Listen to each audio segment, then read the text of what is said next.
I'm super. That plays out Hello, perfect. hello, fellow fellers, and welcome to my channel, FanZcene. And tonight, I'm joined by Gary from Pop Culture Minefield and Tom from Midnight's Edge, and we will be discussing the Howling Werewolf Transformation versus the American Werewolf in London Transformation.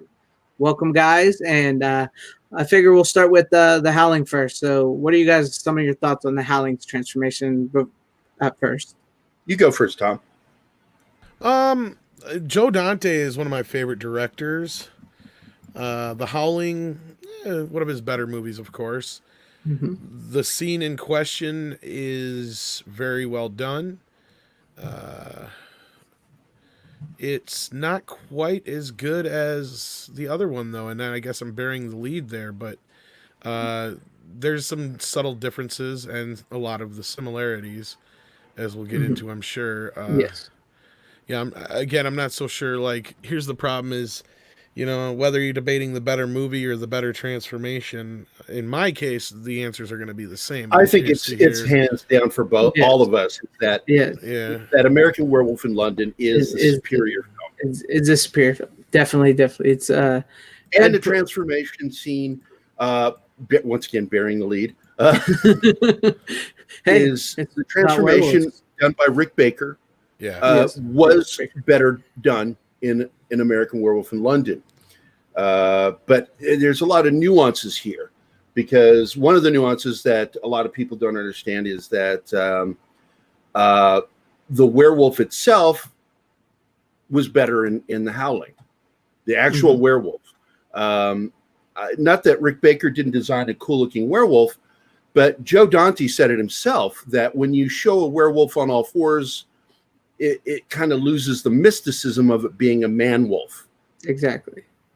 Yeah, that's the one thing I will agree with is, Rob Bottin got the better of the two as far as the final product. And I believe there's a bit more wolf in Howling as far as I remember too. It looks like the scary wolves that you saw in the classic wood etchings and the folk art from Europe. Yeah, it's been quite a few years since I've seen the Howling. Well, not that long, but I've seen, of course, Werewolf in London quite a few more times. But yeah, I mean, from my recollection, you are right. Like, we get a little bit more wolf action, and the werewolves themselves do look better in the Howling. I agree. And one of the problems that Bottin got too bladder happy. And this is a common complaint with fellow nerds. Yes. When we talk about the film, it's like the bladders on, I forget his name, the actor that played the main werewolf. Picardo. I know. I was just going to say it's Robert Picardo, but I couldn't think of his name.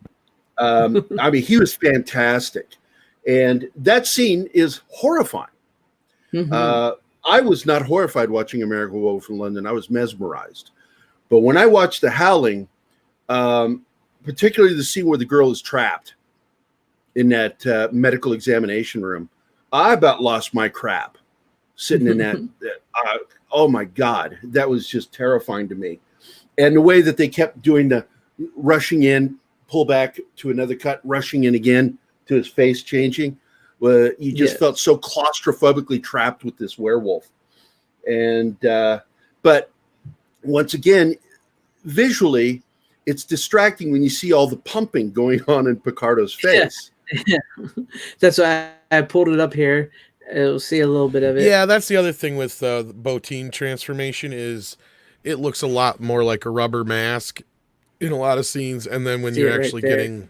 Like right there, look at that. Yeah, there's tons of bladder work and it there gets would worse. Be no pumping there. That's bone. So, whereas, Rick Baker... Now, Rick Baker was originally supposed to be the makeup guy for this film, but and it's funny how this happened. The minute that the Howling was announced to be made, John got greenlit to make American Werewolf, and the minute he got greenlit, that mean the Howling lost Rick Baker. But Rick Baker recommended his protege, Rob Bottin. And Bottin, don't get me wrong, damn good makeup artist, great designer. What he did on The Thing is just he made a film made in 1982, still watchable to this day. I was going to say between his work on The Thing and RoboCop alone, but yeah, right here is a perfect example of what I was talking about. You can tell that's a face mask there. It gets really kind of And then when the snout starts protruding, you can tell it's just a stationary puppet. And the funny part is, Rob Bottin and Rick Baker had already shared a lot of notes for The Howling. So you actually got the exact same push on the face in both movies. They used the same technique. But I feel that goes to show you either the better artist or the better director, maybe. Though I still would argue Dante probably is all that pumping, Jesus Christ, slightly has the edge on Landis as far as the better director, I think. But Landis has more success, I guess, if you look at it that way. I don't know. It's kind of equal. They're kind of equal. Twilight Zone. Well, even after that, like Landis had Coming to America and some other hits. Like I was saying, like my favorite film he did after that was Into the Night with Jeff Goldblum. It's one of my favorite films. They're actually probably even keel, pretty even keel across the board if you stop and think about it. Because Gremlins probably did about as much as Coming to America, and Inner Space probably did as well as Trading Places. I mean, Trading Places might have did a little better than Inner Space, but I'm sure they're very both great movies. Yeah, I'm looking at and they have very similar sensibilities. Like that's the other thing is they are very similar in their style and their humor. I mean, Dante's a bit more gonzo and Looney Tune, but Landis is a bit more Monty Python-esque in his kind of, or like early SNL kind of thing. Yeah. I was going to share a picture of the werewolf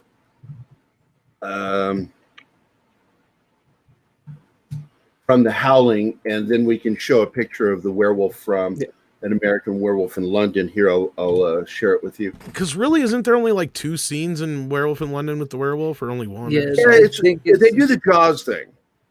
Less is more. Yeah, because it's the big transformation scene, which I think we all agreed is the best of the transformation scenes. And then I think it's when he's at the theater, when he's talking to his friend. And that's the next time you see the werewolf. Yeah, and see, this thing's towering over her in this scene. And, I mean, I'm serious, dude. I was pushed against the back of my seat watching this as a teen. It was just such an intense moment in that film. And that werewolf is terrifying looking. Yeah, it is very better designed, the werewolf, than the American Werewolf in London's werewolf. And like I was telling you earlier, it's one of the American Werewolf in London is one of the only werewolf movies where I can enjoy it, even though the werewolf is on all fours. It's the only one I will accept where a werewolf is on all fours. I think that just speaks to how great the story is overall. Because I mean, even if you never saw the werewolf, there's so many things in that movie that you could like. I mean, you could almost chalk it up to this guy having a nervous breakdown or something like that. You know what I mean? Yeah, it's true. It's true. There's a lot of elements to it that you could really play with if you really wanted to. But no, just the fact that you go through this whole thing and the transformation is amazing. And even on all fours, the special effects at the time that they were using for that rig for that werewolf was still pretty good. I mean, I don't want to take much away from Baker on that because like they pulled off quite a bit in that film, considering the time period too. We're talking here. And here's a good look of it. This is the scene in the movie theater after he transforms while watching a porno. You just switch it out here. And that's an amazing face, the claws. It was the best shot of the werewolf in the film. Yes. The other scene that did scare me, there was a scary moment in the film, is the guy in the subway. And the thing just starts slowly appearing. And he's like laying down on the escalator, and it's going to come up to him. I was like, oh my God, that was, I'm getting goosebumps even describing it. Either that or I'm haunted. The one scene that always scared me in American Werewolf in London was his dream sequence when he's with the Nazi werewolves. Nazis, yeah. That freaked me out the first time I saw it, when they came busting in and shooting his family. That scared the crap out of me for real when I saw that scene. Yeah, and that's something that Landis came up with that I thought was brilliant. Yeah, that feels like something right out of like an EC Comics or something, or yeah. you know, and really both these films do feel like stories that could have come out of any like Tales from the Crypt or you know any of those comics from the 50s, because they really do play with a lot of those elements, and you can tell both these guys were huge fans of werewolf films back then, you know, back in the day too. Mm-hmm. Oh yeah, definitely, and of course, you know, if you go down the list of the best werewolf films, you know. I mean, I don't know what yours are, but of course mine's still the very first Wolfman from 1941. This might take the top spot for my favorite werewolf movie, but yeah, I mean, I'm a bit of a fan of this and probably the Howling and a couple others, and then the Wolfman and you know stuff like that. But yeah, the other film I like is I can't remember the title of the werewolf film, but it was Oliver Reed. It was Hammer, and it's probably like not Curse of the Werewolf, but it might have been that. That was like I think that was the. See, there was an original movie called Werewolf of London. Yeah, I was, and that was a Universal film, but it wasn't attached to the other werewolf films. But I think they still lump it in with them.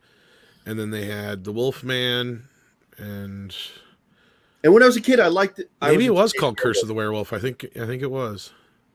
Yeah, but as a kid, I was a fan of. I was a teenage werewolf with Michael Landon. Yeah, but and of course Teen Wolf, and then of course you got to add in Teen Wolf. And yeah, stuff Teen Wolf. That was a great movie. And somebody brought that up on my post about it on Pop Culture Minefield, our group page.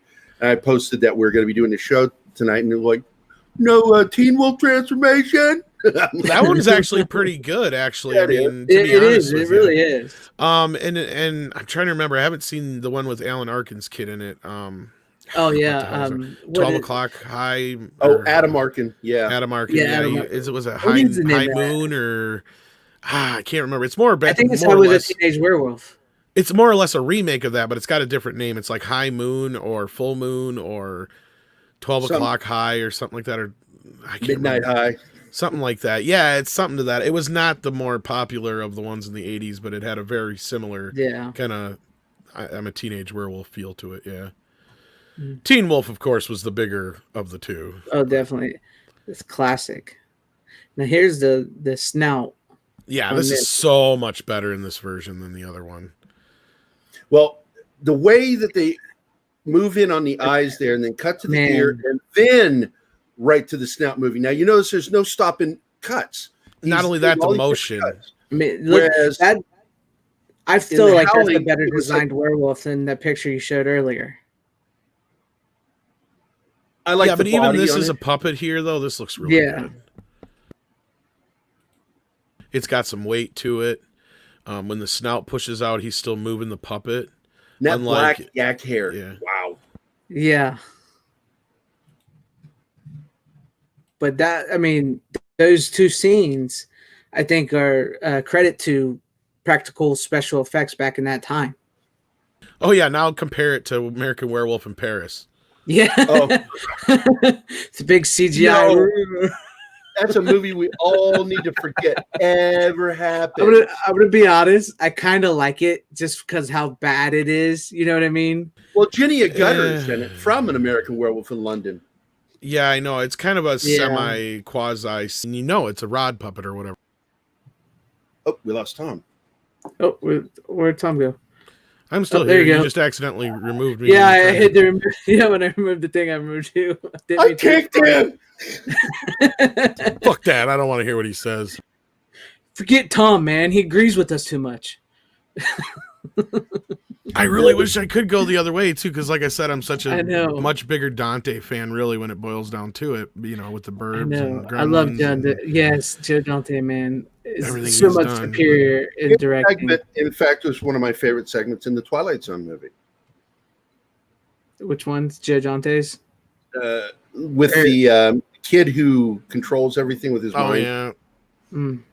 Who did the cat one? The one with the cat. I'm trying to remember. Or is that the one from Tales from the Dark Side? It's Tales from the Dark Side. I might have got them flip-flopped. Yeah, it's been so many years since I've seen either of those. So. Yeah, because it crawls into his mouth. Yep. Yeah, okay, that's Tales from the Dark Side. You're right. Yep. Yeah, and they did the Gremlin with John Lithgow, and they did the kid, and then they did the old Scatman Crothers. kicking the can or kick the can game. They become kids. Oh, that's right. Yeah, okay. It's been so many Nightmare years. at 20,000 feet. Yeah. You know, They're all remakes of. yeah, I recall. Yeah, except for one, wasn't it? Or they all Spielberg. Trying to remember which one. The first one I don't think is from Twilight Zone. The one that Landis did.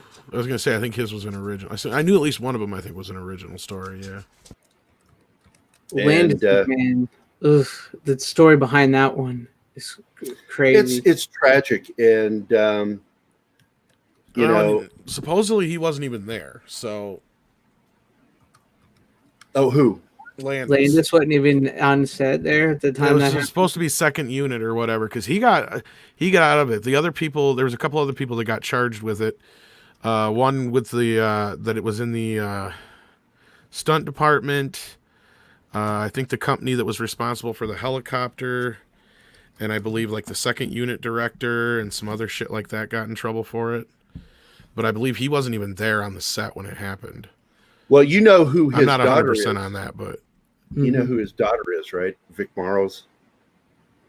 It's Jennifer Jason Leigh. Oh no, I didn't never know. I never knew that either. And she got the a bulk of the settlement on his death. Well, you know, yeah, I watched that Cursed Films on Shudder, and they talked about that. And I know the case went on for a while. I know it was a big deal, and it ended a lot of friendships. That's for sure. Yeah, yeah. Steven Spielberg and him. They were done after that. Wow, Landis was almost blacklisted for years, almost. Yeah. But Landis harbored resentment towards Spielberg because the reason things were being done the way they were being done was because he was pressuring everybody. See, that's where I'm wondering if, like, I think that's why he wasn't even on the set or something like that. Because they had like way too many units going at the same time and shit or something. Yeah, and Landis was really getting pressured by Spielberg, and it's that pressure that led to them shooting unsafely. Yeah, and so I believe that Landis personally blames Spielberg for everything that happened, and I don't doubt for a second it ruined their friendship. Oh, definitely. Let's see, what do we got? Anybody? Yeah, we got flips here. Hell flipped out. Fan Collective friend, my buddy. Oh, hell flipped out. Dweez. We got Dweez. He said, "Was that American Werewolf London I just saw?" Yes, it was. And we got Tree Rock Creations. But we got more people watching than talking. But that's okay. You guys got any questions about what we're talking about tonight? Now, I agree with. Once again, I agree. Joe Dante, I think, is the superior director. Here's more contrarian. I know we need somebody in here that likes the Howling more than so we can actually, because we're all three like, well, yeah, the Howling was great. It's a great movie. It's an awesome werewolf design, but the American Werewolf in London is a better film and a better transformation, but not so much a great werewolf design. And we're speaking from technical aspects of filmmaking. It's just a superior film. But The Howling is still a damn fun film. I mean, Slim Pickens is a goddamn werewolf. Exactly, man. That movie, like I said, I had just watched The Howling again. It'd been the first time in years. I watched it like a week or two ago, and I had so much fun rewatching that film, and just to see everybody in it, and when they all become werewolves in the barn and everything, and the people that are actually in it that become favorites. What are some of our favorite scenes from The Howling and American Werewolf? Start with The Howling. What is your all-time favorite scene from The Howling? Start with you. Besides when she drops her robes and gets naked, I really like you said, I really like the scene when Robert Picardo's man, I can't even remember who his character was, and I just watched it, but when he's got the girl and he just picks her up. The reporter's best friend. Yeah. He just picks her up and like snaps her. I believe he just like snaps her. Man, that is such a great scene. Or the scene even when she's checking out his cabin and the werewolf starts chasing her through it and she cuts his arm off. Oh yeah, and then it becomes a human arm. Yeah, that's a really great scene too, because the way the arm transforms back, man, I love that scene. Tom, what was your favorite? Probably the transformation. I mean, it stands out the most. Of course, I mean that's why we're here today. Yeah, You'll laugh when I tell you. Well, you might not laugh. You'll just go like, "Why would that be your favorite scene?" I am a big Dick Miller fan. Big what? Since I was a kid, Dick Miller. He's the actor that runs the bookstore that sells him the Silver Bullet. From Gremlin. He did Dante's films, man. You know, Terminator, just what you see on the wall, pal. I have followed that guy's career since I was like 8. I freaking love that guy. And that scene is my favorite scene in the whole movie where they go to the bookstore to get stuff from him. Yeah. And he's like, I just sell the stuff. I don't believe it or whatever. He shoots a dirty look at the nuns. He shoots a dirty look at the nuns. Yeah, when they walk in, he's like, that's in the cult store, and the nuns walk in, and he's like, you get all kinds, he says. Now, American Werewolf, there are just so many great scenes in that film. And but there's always one that stands out for me. What are yours? In American Werewolf? Yeah. Besides the transformation scene, I do have to say the way it's not much of a scene, but the transformation of his friend from fresh dead corpse to like rotting skeleton. Oh man, I absolutely love that. And like we nailed that character. Yes, he did. Yes, Jack was a great part of that film. And like I talked earlier, the Nazi werewolf Nazi scene. I love that. I mean, it scared the shit out of me. Scene. I loved it. Yeah, and I forgot all about Silver Bullet too. Good bringing that up. Flipped out. Absolutely love Silver Bullet. That's probably one of my all-time. It's another favorite werewolf movie. Stephen King. Honestly, the Wolfman, American Werewolf in London, Silver Bullet, and Howling are like my top 4 werewolf movies of all time. I think the thing that fucked things up for Silver Bullet was the werewolf looked weird. Stephen King wanted it to look more like a bear than a werewolf for whatever reason. So the movie Werewolf doesn't look anywhere near as good as Bernie Wrightson's Werewolves in the illustrated book. Mm-hmm. It was Cycle of the Moon was the book that it was based on. Mm-hmm. And did you guys ever read it? I have not. Remember. I've wanted to for years because I've seen the movie Silver Bullet first. Cycle of the Werewolf first. I think Cycle of the Werewolf.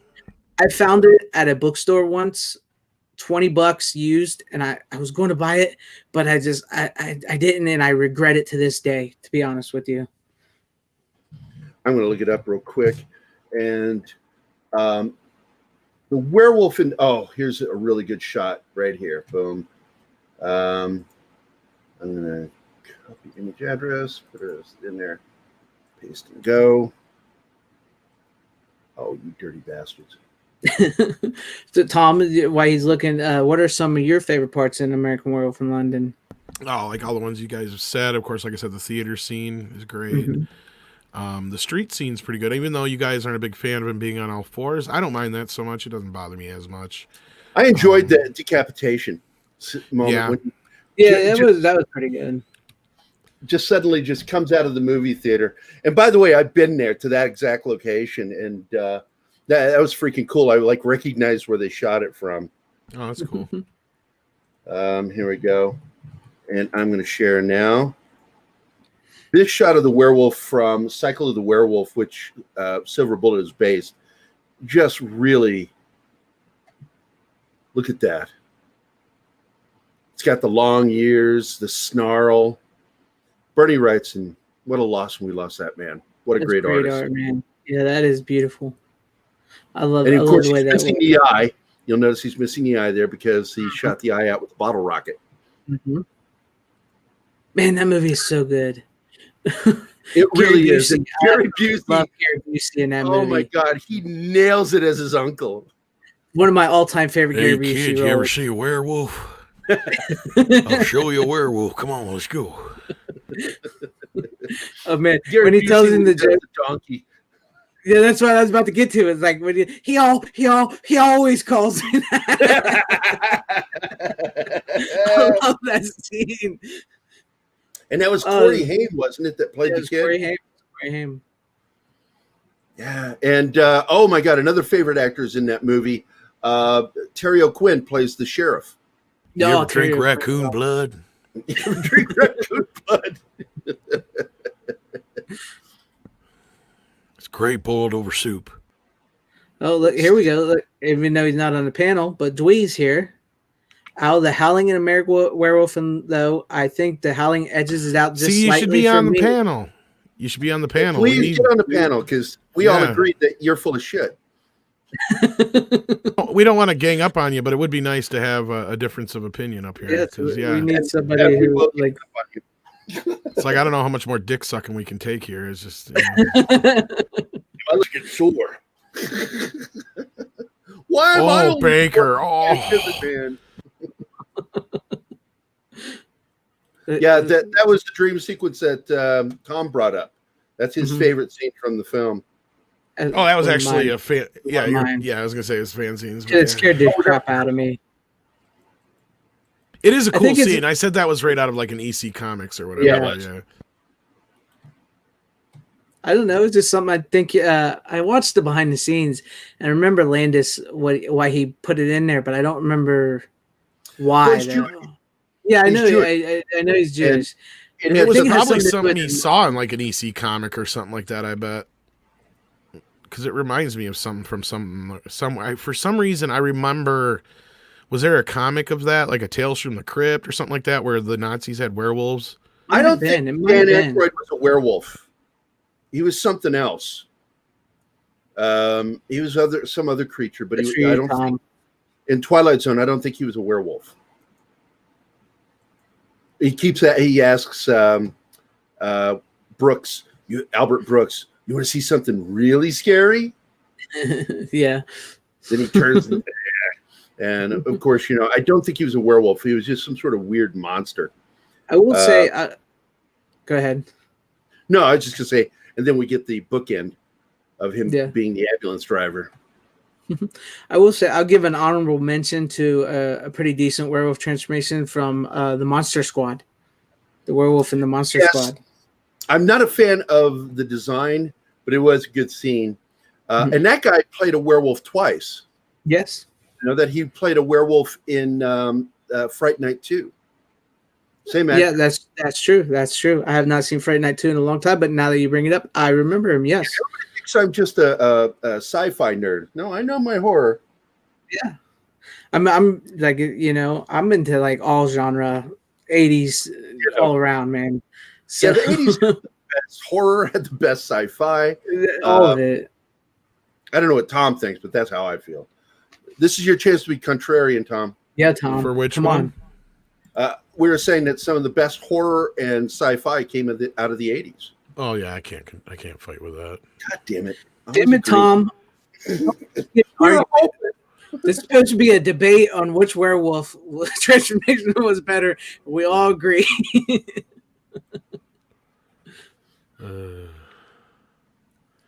But what do you like? I was looking up trying to find where the whole werewolf, Yahtzee thing comes from. Looks like there was some kind of connection there, but I don't know completely. But anyway, yeah. What was your question going to be? My bad. What are your thoughts on the werewolf transformation from Monster Squad? Pretty good. Because that's what he was talking about. Monster Squad had an okay Wolfman. It wasn't the best. What it did have is the better Gillman or creature, whatever.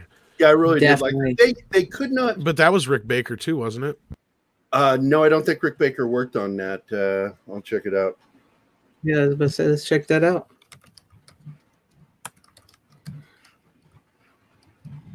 Or that was Rob Bottin, one of the two.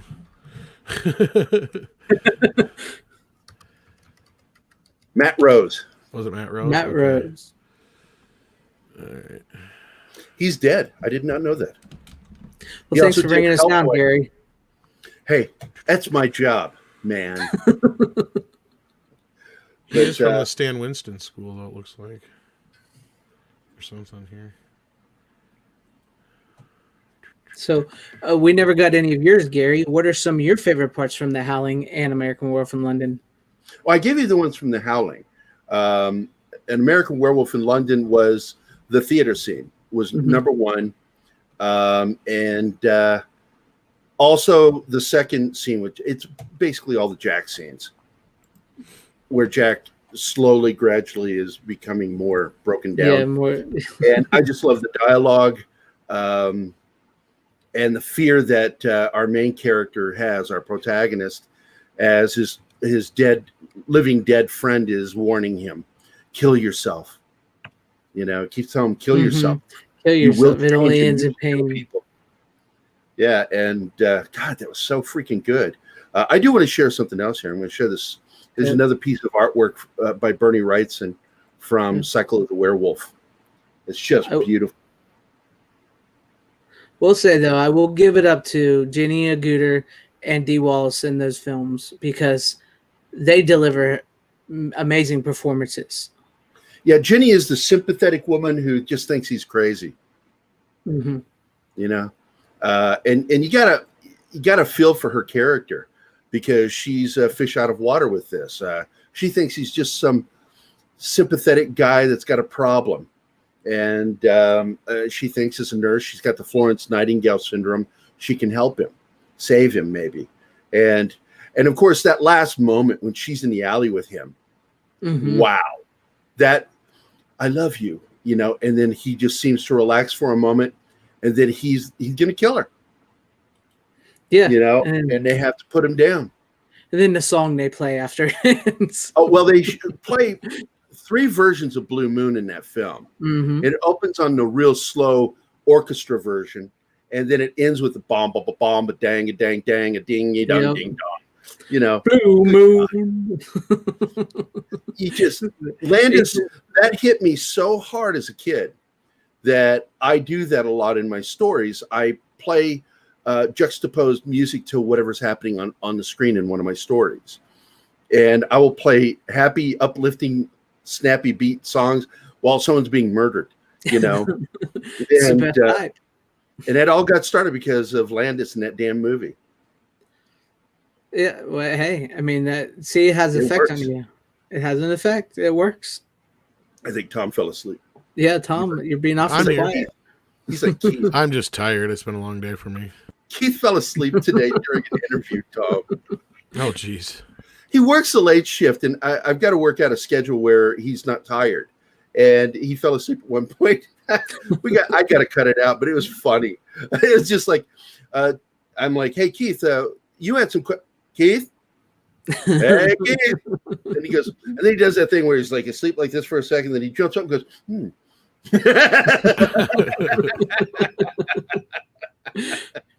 I started laughing, and Mike. We had Mike Barron on today. Michael A. Barron, who's a great DC comic writer.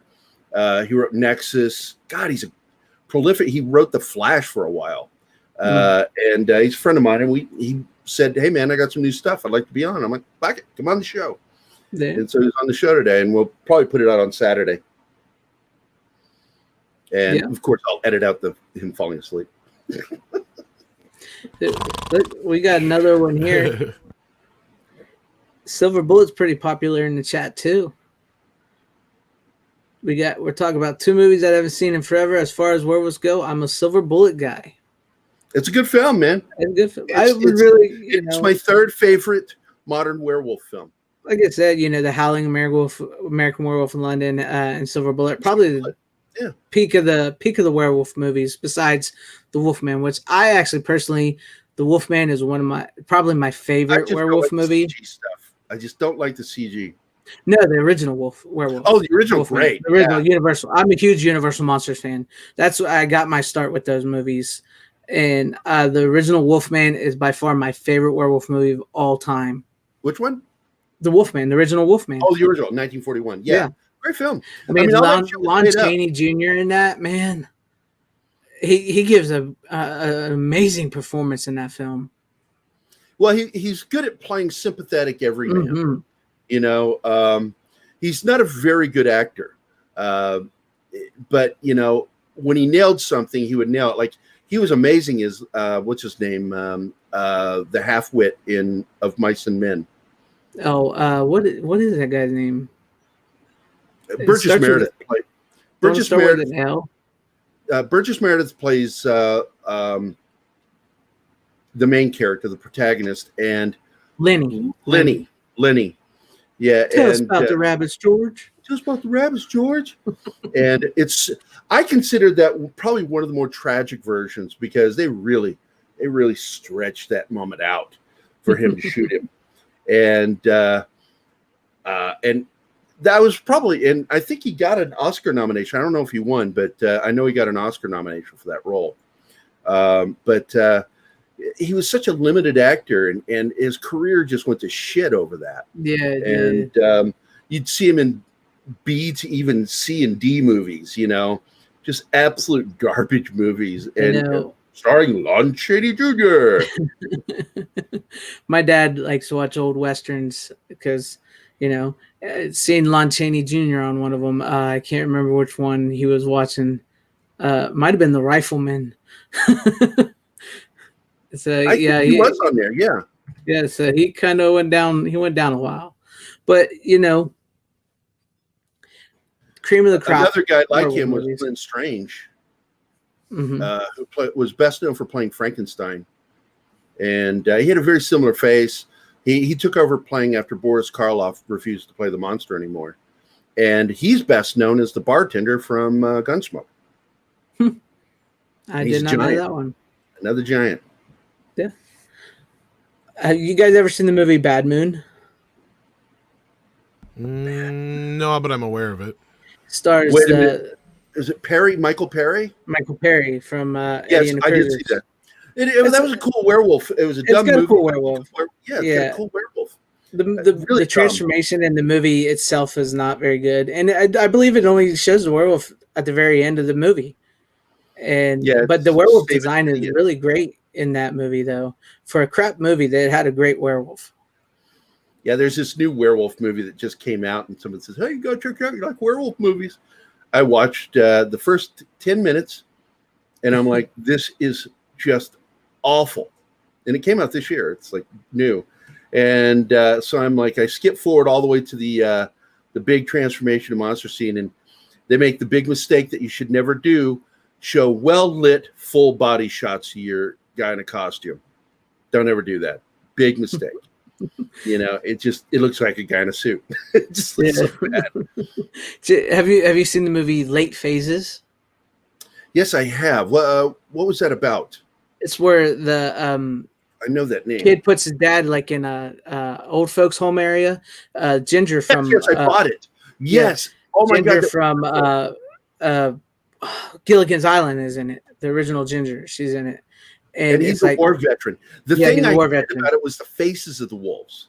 They're just too tiny. They look like gremlins more than werewolves. But the body work, all of that was really good. It's a very intense movie too. What was it called? Late Phases. Late Phases. I bought that off of Microsoft. Oh, you Movies. just checked it out, Tom. It's not too bad of a werewolf film. Once again, here I'll show you a shot right here. Hold on. I tell you also another one that I really liked was Dog Soldiers. Yes. Oh my God, I forgot about that movie. We've done agreed on everything about Dante's and Landis's werewolf movies. Now we're just talking other werewolf movies, so I'm cool with that. Have you seen Dog Soldiers, Tom? No, but I am aware of it as well.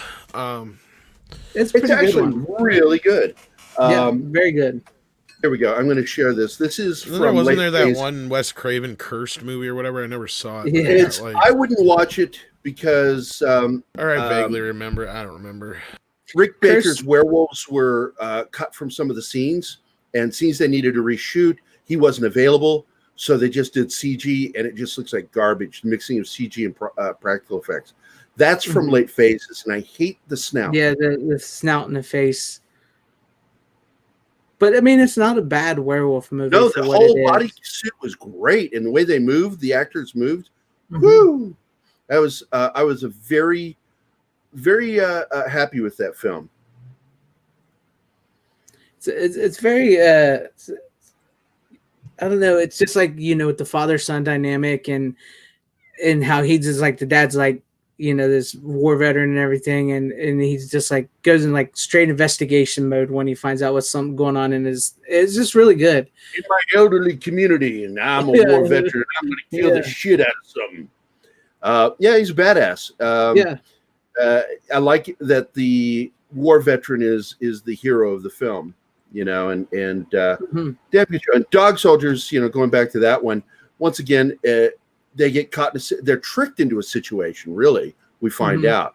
And everything unravels by the end. And that final scene in the house, in the upper bedroom, woo! Oh, yeah, There was serious fighting going on in that room. Yeah, and the commanding officer, when his guts fall out, and then and he's got the eyes and he's got the lighter. Man, that's a great flick. Like, fuck you, mate. Yeah. And it's actually, I believe he played Alfred on Gotham. That is him. He's also the son of the third Doctor Who. Yeah, John Pertwee. But that was a really good film. I'm surprised you haven't seen that one, Tom. Yeah, Tom, you need to get on that one. No, it's the first I ever heard of it. It's a British-produced horror film, so it's low budget, but every penny went into the effects. When you said Ginger from Gilligan's Island was in it, I thought it was an older movie, maybe. No, she in late phases. Yeah, she's an old woman in that. I didn't even know she was still alive. Neither did I till I watched that movie. Honest to God, when I watched that, I was like, "Holy crap, she's still alive!" And honestly, I wouldn't have known it was her if my dad wouldn't have pointed her out when he was watching it. Your dad was like, "I'd still do her." Hey, it does show her naked in the movie too. Old people porn. Yeah. I guess there's. I mean, she's not as good looking as the chick in The Howling, but. Oh yeah, the dark-haired chick. She reminded me of the actress that played Conan's mother in Conan the Barbarian back in '82. But I don't know if I ever saw her in anything else. She looked like a porn actress more than a movie star. Yeah, I don't think I've ever seen anything in it as well. Now, I will say this here from Dweez. How about Wolf? If he's talking about the Jack Nicholson movie, that movie is a good movie, but I wouldn't. It's not a werewolf movie. As far as being a real, that's really. It's just a really good film. It's Nicholson. Yeah, it's a really good film, but it's not a werewolf movie. I mean, the fight between him and James Spader at the end, when they're all kind of growling and kind of hairy, it's pretty decent. But and yes, Tom Cruise and the Mummy, that movie blew. Oh, that was terrible. See, now, from what I know of Wolf, there's a bunch of that movie that got cut out. Yes. Oh, really? It got taken away. Yeah. Like, there's a whole, I have no idea, but there's a whole subplot with, like, Michelle Pfeiffer's brother was a werewolf, which it's implied, but it's, like, all cut out, and there's a whole bunch of other stuff, I guess, that's kind of cut out to kind of fill it out a little bit more. Yeah, I have heard about that. That's interesting. I have not. I'll have to check that out. I will point out something that I liked about The Howling above a lot of different films is that weird ending where you're at that bar and grill and the movie's credits scroll over a guy frying a hamburger. Yeah. It's just kind of weird out there. Cooking, and I was just like, I sat in the theater because I'm one of those weird people that sits through the credits. Always have. I think it's a sign of respect to not leave before the credits, to show appreciation for the people. I don't mind sitting through the credits at all. I don't mind it. I like it. I like hearing more of the music. I like seeing who did what. And I think it's a sign of respect for the filmmakers. And just watching that hamburger cook, it was so weird. It's like, and that's Dante, Joe Dante on his own. It was his choice to end on that. I mean, Joe Dante is just like this brilliant director. I'm telling you what, his films, like Tom was mentioning, Gremlins, The Howling, The Burbs. I absolutely love The Burbs. The Burbs, I watch that almost once a year, every year. It's just so good. And it got panned, and it didn't do well. And I'm like, but it's great. It's such a good film. How can you not like that? It is. Art, your wife is home, and my wife is home, and your house is on fire. But he's just worried about his wife being home. So good. And the He did Klopex. Small Soldiers. He did Inner Space. Yep, Inner Space. He I love really Inner loves Space. puppet work. He loves to work with puppetry. And that's why he and Rob Bottin have such a good pro relationship with each other, because Bottin loves doing that stuff, creating things. Well, and do you realize there is, besides behind the scenes, there's an on-screen connection between Gremlins and Howling? Oh, is there? Yeah, James McCrawl's character, the news reporter, Lou Landers, appears in both The Howling and Gremlins. He's the reporter in both movies. Yeah, no, Same see, I name, didn't too. know that. This is Lou Landers at the scene of the crime. And then when he turns around, he talks with a sudden accent. What the hell? Reports are coming in of little green men. Yeah, Joe Dante did some work on Masters of Horror, Looney Tunes Back in Action. Trying to see. Really, I'm not. It's like, oh my God, Matinee. Oh my God. Well, he did Small Soldiers. He did. Yeah, I brought that up. Yeah, good stuff. But Matinee, my God, I love that movie. Yeah. The little movie within it, Mant. Oh, yeah, with John Goodman. And then, like we brought up, man, earlier, I haven't seen that movie in years. I'm gonna have to watch He that again. did. and he's doing a nod to William Castle, Yeah. the guy who was known for making low budget horror films like The Tingler, which I own, by the way. I love that movie. Vincent Price. Vincent Price being priceless. Vincent Price. What do we got going on here? You ever get that voice down, Tom? Across the land. There you go. When did you I read that love it by? when he did this. He actually did the whole thing on the Tonight Show with Joan Rivers. Yeah, I asked Tom to record that for me. Is close at hand, creatures crawling in search of blood. Through, and I love the way he threw. You know, Hollywood actors who get mistaken for being English. He's one of them. To stay alive. Now here's one I've heard actually heard a lot about, but I've never seen. Have you guys seen this one? Heard about it, never saw it. It's got like, 3 sequels to it or something. Yeah, like that? I've heard the first one is really, really good, but I've just never had an urge to see it. I started watching it one night and I was like, I'm not in the mood for this. And I just stopped it. And I still have it. I still have it on my hard drive to watch sometime. I just haven't watched it. But I hear it's got really good werewolves in it, and I'm like, okay, I'll try it out. Yeah, I've heard it. I've heard it was good, but I don't know. I just never seen it. Vincent Price is a Sith. Boom, just blew your mind. Flipped out. Vincent Price was just, man, that voice and his acting skills are amazing. And what I was bringing up before is he's one of those actors that gets mistaken for being English, but he's actually from St. Louis. He's a Missourian. Yeah. And but an actor who is English that gets mistaken for American is Boris Karloff. He's actually from Blue Blood. He's from England. He flipped a coin to come to America or Canada. It's pretty cool. Have you guys ever seen the Brotherhood of the Wolf? Yes, I own that. I own that. Good film. I've never seen that one either. To be honest, I have not watched a lot of horror from the last few decades. So, like, very few horror films. Well, I will say Brotherhood of the Wolf is more of a thriller. This guy gets hired with his assistant, played by Mark Dacascos, to hunt down this animal and in the threat to the countryside, because people were getting killed. And it's true, that comes from a historical event. And, you know, there's been a lot of beliefs that it was a hyena that somebody had brought there and released. And some even thought it might have been a large jackal. But you know, of course, everybody, you know, has that one group of people who says it might have been a werewolf. Mm-hmm. I love werewolves in movies. But all right, I sent you something, FanZcene. It's the actual Whoops, I sent you the wrong link. I sent you this link again. It's the excerpt from Thriller. Try and cut out try and cut out Vincent Price's bit and see if, because it doesn't have the music behind it. It's just his speaking. See if that gets a claim. Like just upload it unlisted. Where'd you send it to? I'm gonna send it to Twitter. I just had to get the link. Oh, there you go. Have you guys ever seen a movie called Where? Oh, Weird. We're yeah. Weird. Have you seen that one? It's the German, yeah.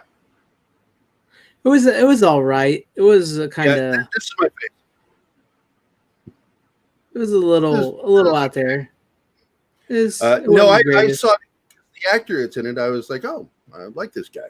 So I was told about the film, and I got a copy of it to watch, and I was like, it was okay. Not great. Yeah. Not something that 20 years from now, someone should be talking about on whatever replaces YouTube. True. But any other like werewolf movies you guys can think of? I got it. I can't think of any offhand. I like the werewolf one that was in the Night Stalker series.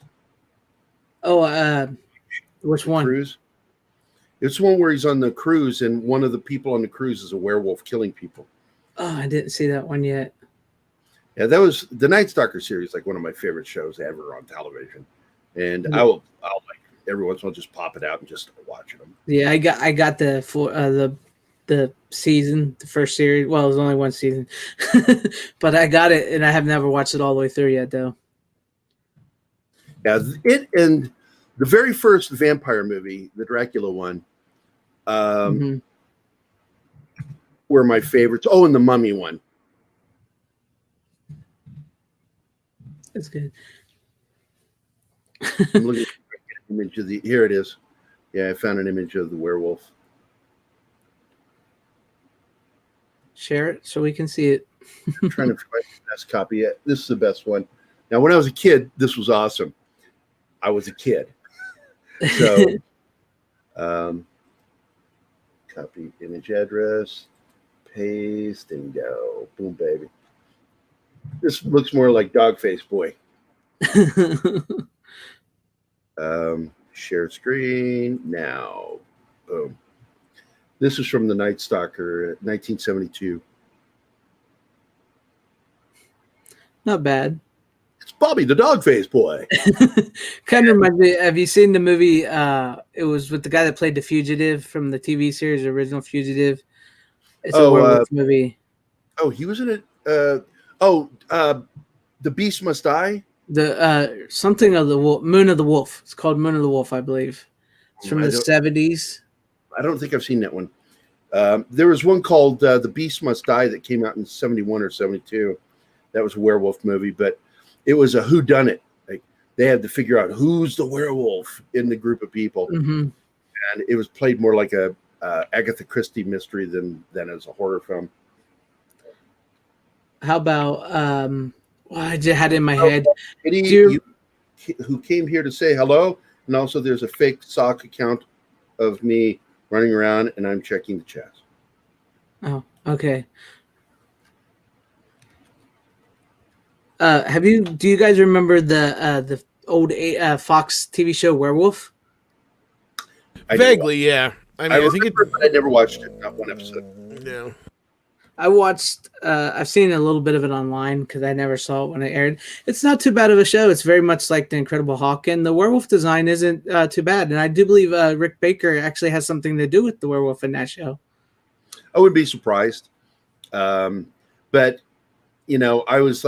I was really iffy when I would look at the plots of shows, and when I saw that it was too much like something else, I wouldn't watch it. I'm like, they're just borrowing from this to do this new thing, and to me that just bugged me. But then you look back at Lawrence Talbot in the original Werewolf movies, where he was always traveling, trying to cure himself of the curse. Yeah, but I seen a little bit of it online. It's hard to come by, but it's truly not that bad of a film or show. I keep saying film, but show. It's really not that bad because similar to The Incredible Hulk, his roommate is a werewolf or something and ends up biting him and then gets killed, and so he goes on the run for like a murder because I think they believe he killed his roommate, and so like he's got like this cowboy sheriff chasing him, like not sheriff, what are they called? Ranger, I think it's a ranger, chasing him, trying to stop him, and he's trying to find like the originator of the werewolf bloodline because he was told if he kills the originator of the werewolf bloodline, he'll not be a werewolf anymore. And it starts out as the rifleman Chuck Connors is the originator, you know, the guy that turned his roommate and everything. But then like Chuck Connors got into some shit with the producers and stuff, so they had to, he wouldn't film no more. Yeah, because it's like it was his last role, his very last role that he ever did. Before and he he died? was sick, yeah, before he died, and he was sick, and I guess he just didn't give a shit anymore. So he kind of wouldn't do what they said or what they wanted. So they had to redo a whole thing where he wasn't the originator, somebody else was, and he was just like a pawn or something. But it wasn't a too bad of a show. It was rather interesting from what I saw. Was it better than Manimal? Never seen Manimal. Simon McCorkindale is Manimal. Manimal.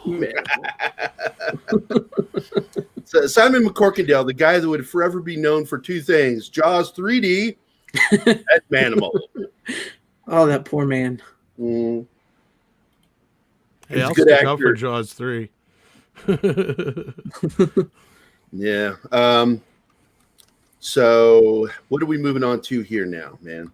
Okay, well, Tom's going to have to get Skinwalkers. Eh. Somebody just brought up Skinwalkers. I remember, what was that movie like? It's with Skinwalkers wasn't too bad. It had some decent werewolf effects. It was where it's like this boy. I can't remember the whole full detail of the story. Ooh. I'm gonna have to check this movie out. It's not that great. It's kind of but it's got some decentness to it. Something about this boy who is like a werewolf savior who can help, because like once you become a werewolf, if you'd like taste the blood of, you know, if you become a werewolf and then eat somebody, you become basically an evil ass werewolf. And so like somehow this boy who is the son of like, he's like a prince or something of werewolves, and he can help him. I can't remember the full story. It's not too bad. It's not too bad. There we go. This is from the film.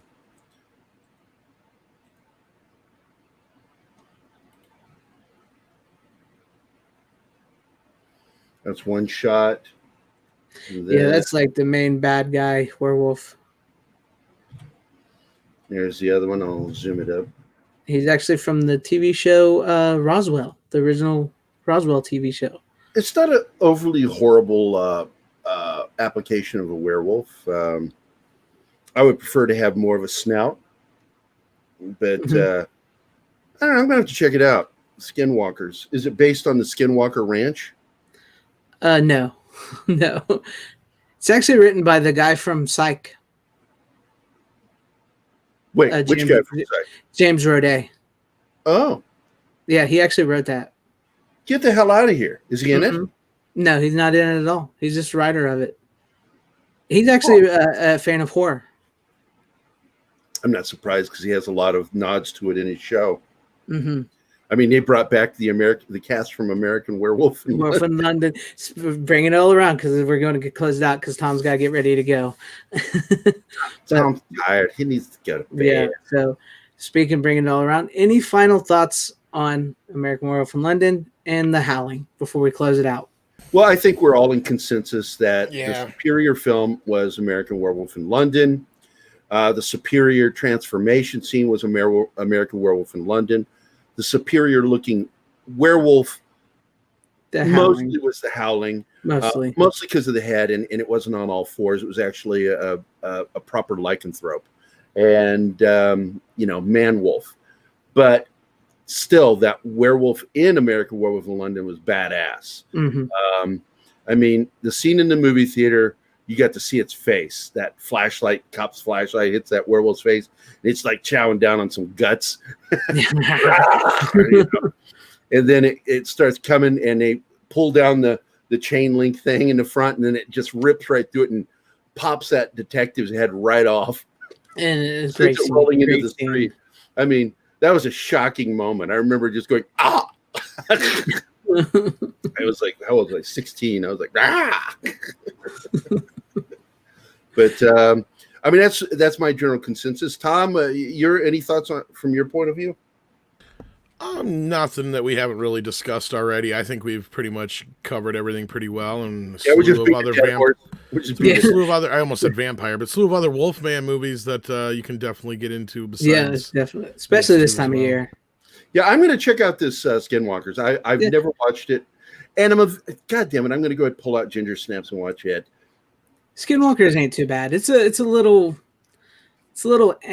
hit or miss at times, but it really ain't too bad of a film. It's decent. Let's see. Looks a bit like the werewolf off of Buffy.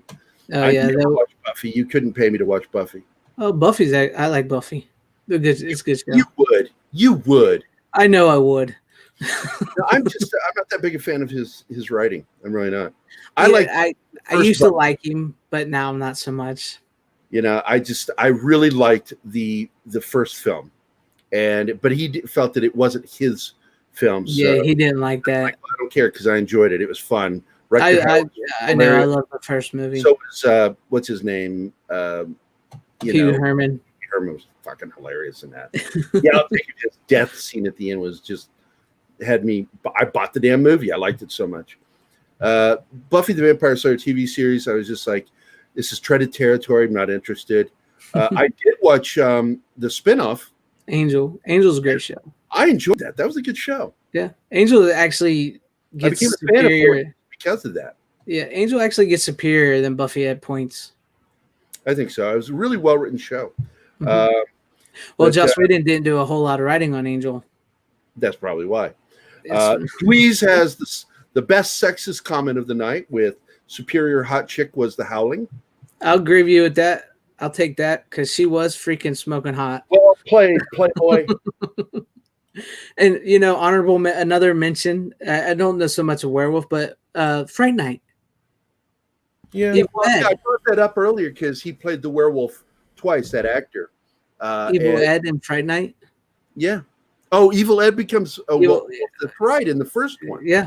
Holy shit, I forgot about that. I did too. Yeah, until you brought it up again. And then, he's a tragic werewolf. How do we not mention that Dee Wallace is in the Howling either? If we did. Did I miss it? Yeah, I gave props to Dee Wallace and Jenny. I fell asleep. Yeah, Tom fell asleep. You pulled a Keith. We got a $2 super chat from Rookie. No quote, but I've been wanting to try these real quick before we leave. I'm gonna give him one of these because I upgraded my StreamYard. So I agree with you, Rookie. I really enjoyed Angel as a series. Yes, and I became a fan of Borneus because of that show. I love that guy. I'm watching his new series, the Navy SEALs. What a show! So.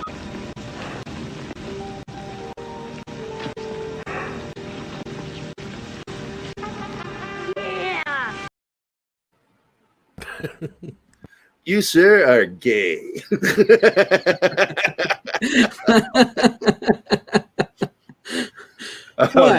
is great. Dick Durock was the best Swamp Thing. He really was. Yes, he was.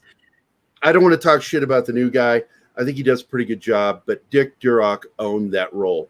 From the first movie with Wes Craven, despite the shitty costume that looked like it was made for $5. It was just so bad. But they made up for it in the second film, the sequel, semi-sequel. But what a terrible movie. The second film was just terrible. I loved it. Well, I love it too, but it's a bad movie. It's not. Yeah, it is, but it's so good too. But the TV series, I got a kick out of the series. Dick Durock, God bless him. We lost him 2 years ago, I think, or a year ago. He nailed that role. That's the only thing anybody really remembers him for. Swamp Thing. Yeah. All right.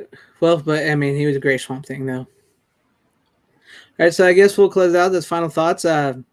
Next time we do a debate like this, we definitely need somebody on the opposing side. Hey, critic, can you at least pretend to disagree with us and be on the next? I don't even know if he's seen these. I bet you he's not seen either one of these movies. I'd be surprised if he has. That's why he's a rookie. Mm-hmm. Yeah, that's all right. He asks good questions, so yeah, he's listens, really interested. So I really hope he does get to be a director because I think he'll be a really good one. Is that what he's gearing for? Yeah, he wants to be a director. He's got a great voice actor. I know that. Mm-hmm. All right, I'm going to have to wonder who that is. Oh, it's got to be this jackass I know from Midnight's Edge. No clue. Mm-hmm. The only other real serious smartass that I know. Okay, we'll close it out. Think about doing Batman as a tomato, rookie, and get back to me. I'm Tomato Batman. Bat Tomato. Okay. Before we go, I got to tell the one story. When I was in the Army, there was this young black soldier. He's about 18 years old. I was 26, and he was in my squad. I was the squad leader, and he kept looking at me funny. And I finally like, why do you keep looking at me funny? And I'm like, are we going to have a problem? He says, dude, you're Batman. And I'm like, what the hell are you talking about? And I thought maybe he had found out my secret that I was a comic book artist. And because I was keeping it away from everybody. I didn't want people to know that. And he's like, no, dude. And he does this. You look like Michael Keaton, Batman. And I went, shut up. And this went on for months. He would just go, Batman. He'd point at me, and I would just ignore him. And we graduated basic training together. We went to AIT together, advanced individual training, and we're down at Fort Sam Houston. And he keeps doing it to me. And he goes, Batman, double guns. And finally, on the very last day, the last moment I would ever see him on this planet, I called him over because we're all split into our permanent parties. And where we're going to go, where we're going to be stationed. And I yelled for him, Chandler. His name is Chandler. I said, Chandler, front and center. He comes over there, runs up in front of me. And I said, hey, man. And then I grabbed him by his lapels of his Class A uniform. And I lifted him up off the ground because I'm a pretty powerful dude. And I picked him up, pulled him right up into my face, and I did the voice, I want you to tell your friends about me. And his eyes got really huge. He goes, who are you? And I pulled him right up to my mouth and I went, I'm Batman. And then I dropped him. And the last sight I ever had of this man was running away from me through the crowd, just knocking him to the side, screaming and pointing back at me. He's Batman. He's Batman. He's Batman. I cherish that moment. It was like one of my favorite moments. Stupid as hell. Like, why did he think I don't look like Michael Keaton's mouth? What the fuck are you talking about? But that's one of those stories I love. That's a good one. It's a good one. Tom, are you alive? I ate home. Yeah, I just need some sleep. I'm tired. Been up all day. Let's get the hell out of here. All right. Thank you, Gary, for being here. That's all. Hey, I'm glad you came on. Oh yeah, I love talking movies, no matter what. Yeah, me too. Yeah. That's all what my channel's all about is movies, man. Try to leave out all the politics and just talk good movies. Tree Rock, we did talk about Bad Moon earlier. Yes. So you got to rewind the video and watch it. Yeah. So thank you, Gary. Thank you, Tom, for being here. Thank you to the chat, Flip, Rookie, Tree Rock Creations, Dweez, Mora, anybody else I miss? Nee Casio. And don't forget to sign up for us over at Pop Culture Minefield. Yes, please subscribe to Gary and Keith at Pop Culture Minefield and Tom at Midnight's Edge. Yeah, buddy. I mean, if you haven't already, I mean, he's like, what, thousands and thousands of subscribers. It makes us all look bad. Hey, we broke our 80,000 views. Awesome. So I'm happy. That's yeah, awesome. We got 80,000 views total. I'm excited about that. Eventually, we'll be able to monetize. Yay! Yay! One day. Right. One day. As we close it out, I got this last little video of my show, and then I'm going to end the broadcast. So, hello and thank you.